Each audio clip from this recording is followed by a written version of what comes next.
Ya, halo semuanya. Perkenalkan, nama saya Zevanya Tambingon dengan NIM 28921507179 dan program studi manajemen sore B. Di sini saya akan mempresentasikan hasil dari materi yang telah saya ringkas atau materi yang akan saya berikan dengan mengambil tema dari mata kuliah untuk perilaku organisasi dengan dosen pengampu Ibu Iva Mas Rifa, SEMM. Dan materi yang saya ambil di sini adalah mengenai konsep tim kerja. Baik, untuk itu langsung saja. Di sini yang pertama, pengertian tim kerja. Tim kerja adalah kelompok yang usaha-usaha individualnya menghasilkan kinerja lebih tinggi daripada jumlah masukan individual. Tanggapan dari Stephen Timothy tahun 2008. Jadi hal ini memiliki pengertian bahwa kinerja yang dicapai oleh sebuah tim lebih baik daripada kinerja per individu di suatu organisasi. Dan untuk menurut para ahli, untuk Allen pada tahun 2004, di sini tim kerja adalah orang yang sportif, sensitif, dan senang bergaul, serta mampu mengenali aliran emosi yang terpendam dalam tim dengan sangat jelas. Tim kerja menghasilkan sinergi positif melalui usaha yang terkoordinasi. Usaha-usaha individual mereka menghasilkan satu tingkat kinerja yang lebih tinggi daripada jumlah masukan individual. Penggunaan tim secara ekstensif menghasilkan potensi bagi sebuah organisasi untuk membuahkan banyak hasil yang lebih besar tanpa peningkatan masukan. Jadi untuk kinerja tim akan lebih unggul daripada kinerja individu jika tugas yang harus dilakukan menuntut keterampilan ganda. Berikutnya, untuk menurut ahli dari DAF tahun 2003, sebuah tim atau tim adalah sebuah unit yang terdiri dari dua orang atau lebih yang berinteraksi dan mengkoordinasikan pekerjaan mereka untuk menyelesaikan sebuah tugas yang spesifik. Dan menurut Katzenbach dan Smith adalah sekelompok kecil orang dengan keterampilan yang saling melengkapi yang berkomitmen untuk masuk maksud bersama. Dan untuk menurut Hunsaker pada tahun 2001, tim ialah kelompok dengan keterampilan yang saling melengkapi dan berkomitmen untuk mencapai tujuan bersama secara efektif dan efisien. Dan yang berikutnya di sini adalah mengenai skema beda kelompok kerja dengan versus dengan tim kerja. Itu di sini pada gambar yang teman-teman bisa lihat ada kelompok kerja dan bagaimana ada tim kerja. Untuk di sini kelompok kerja itu terbagi dalam beberapa kelompok dan untuk tim kerja adalah satu kesatuan yang meliputi untuk menghasilkan suatu kinerja kolektif dan dari sasaran kinerja kolektif dan sinergi yang positif dan akuntabilitas yang mengandung individual dan saling melengkapi dan pada keahlian juga saling mengganti. Namun jika pada kelompok kerja itu sasarannya berbagi informasi dan sinerginya netral atau kadang negatif dan untuk juga akuntabilitasnya itu bersifat individual saja dan keahliannya acak dan sangat jarang. Dan untuk di sini, gambar di atas terlihat bahwa kinerja antara kelompok dengan tim sama sekali berbeda, bahkan cenderung bertolak belakang. Jadi para tim, pemimpin atau manajer dalam sebuah organisasi sudah merasa puas jika berhasil membangun sebuah kinerja kelompok. Hal seperti ini sering terjadi karena mereka tidak berpikir melampaui apa yang telah dicapai dengan apa yang seharusnya dapat dihasilkan dalam keadaan yang tidak terlalu berbeda. Jika mereka bisa membentuk sebuah kinerja tim dalam organisasi yang dipimpinnya, maka persoalan apapun yang dihadapi oleh organisasi akan lebih mudah diatasi. Selain itu, dengan kinerja tim, produktivitas akan meningkat, waktu yang digunakan bisa lebih efektif, dan biaya pun bisa ditekan pengeluarannya. Jadi, teman-teman, untuk di sini, untuk pengertian dari kelompok kerja dan tim kerja itu sangat berbeda ya, karena untuk tim kerja di sini adalah suatu tim yang produktivitasnya itu meningkat dan waktunya bisa lebih efektif dan untuk biaya apapun yang bisa ditekan untuk pengeluarannya itu termasuk dalam tim kerja. Dan berikutnya di sini model yang kedua adalah di sini adanya untuk di sini mohon maaf untuk gambarnya terbalik ya. Karena yang pertama di sini ada tim problem solving, yaitu tim problem solving yang di sini yang pertama ada tim pemecah masalah.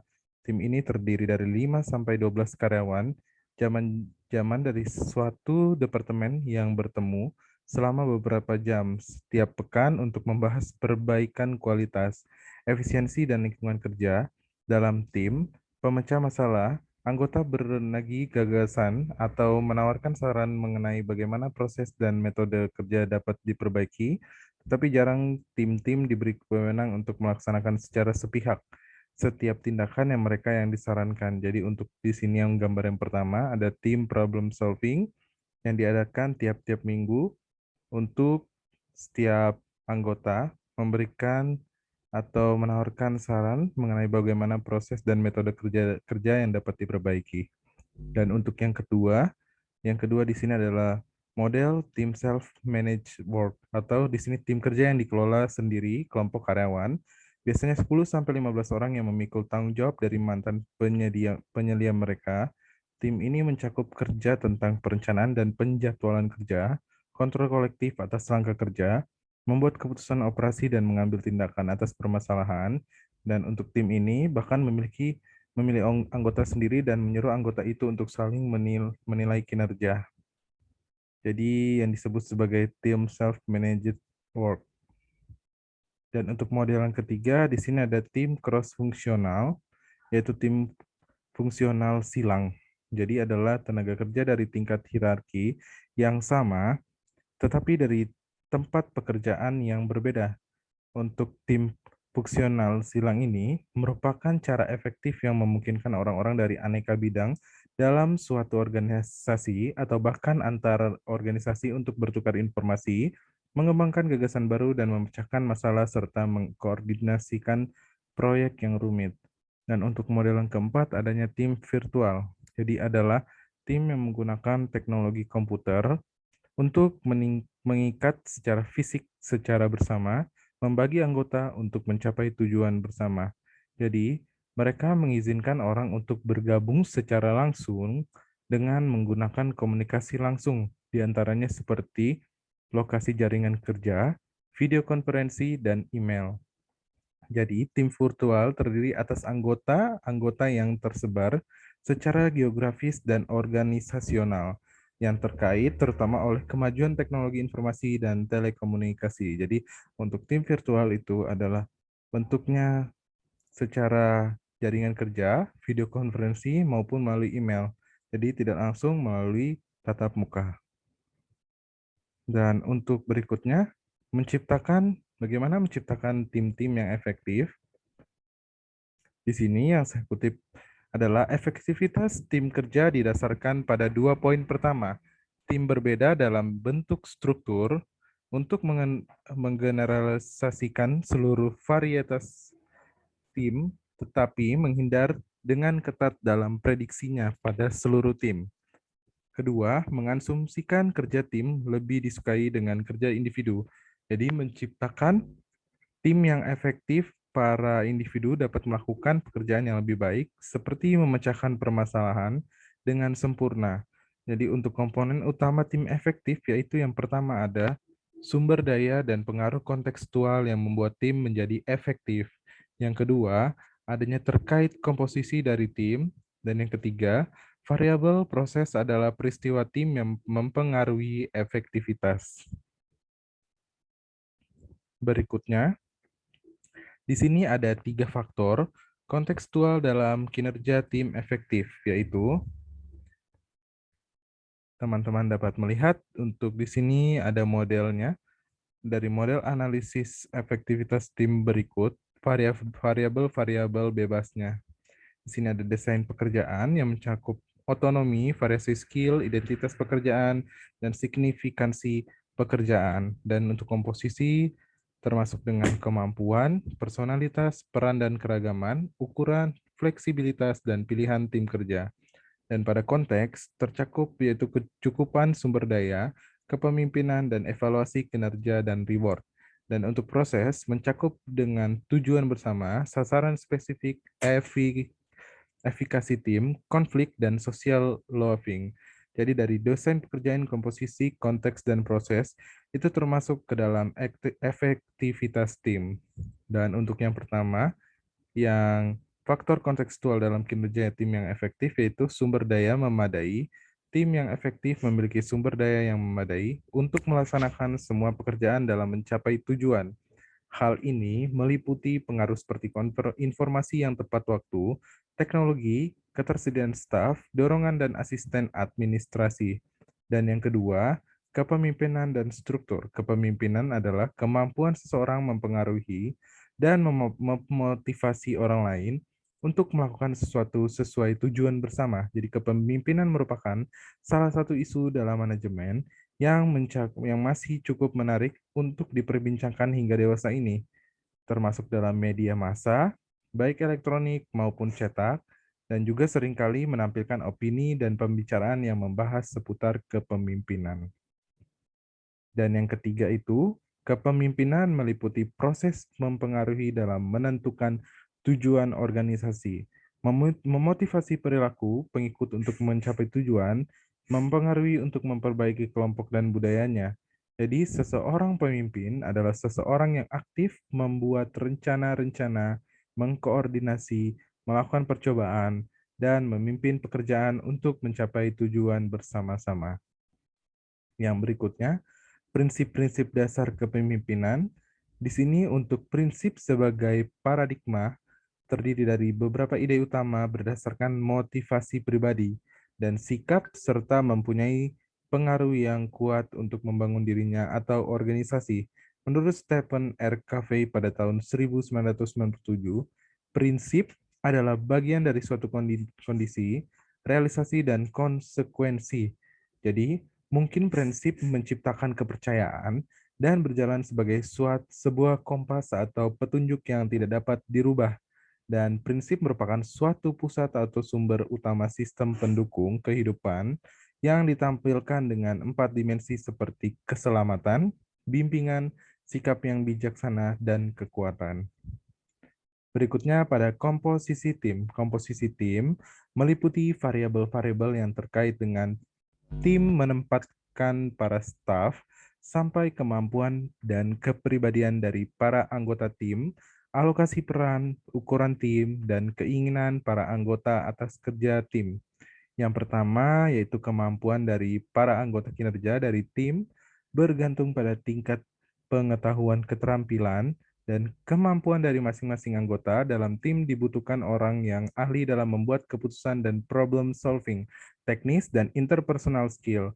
Dan yang kedua, kepribadian para anggota tim yang terbuka dapat berkomunikasi dengan lebih baik satu sama lain dan lebih banyak menyampaikan gagasan, membentuk tim-tim terdiri dari orang-orang berpikiran terbuka yang lebih kreatif serta inovatif.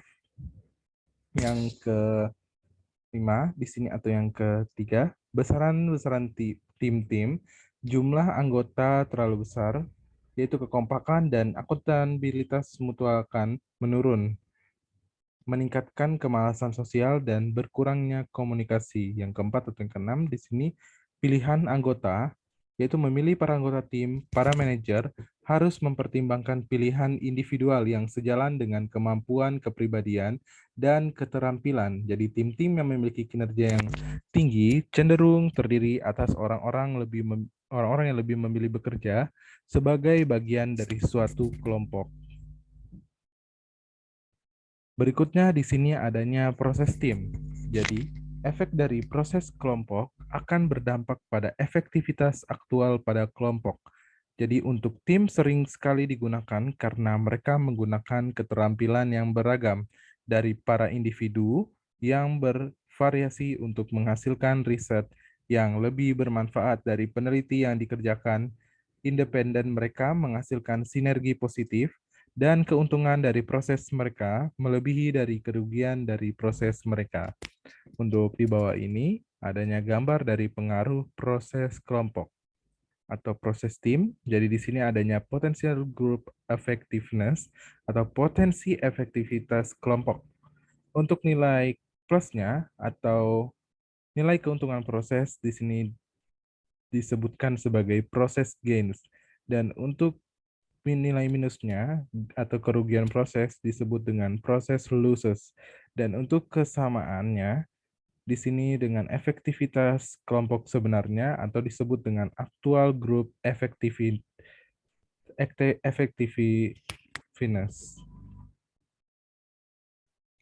Dan untuk di sini kesimpulannya adalah tim adalah suatu unit yang terdiri atas dua orang atau lebih yang berinteraksi dan mengkoordinasi kerja mereka untuk tujuan tertentu.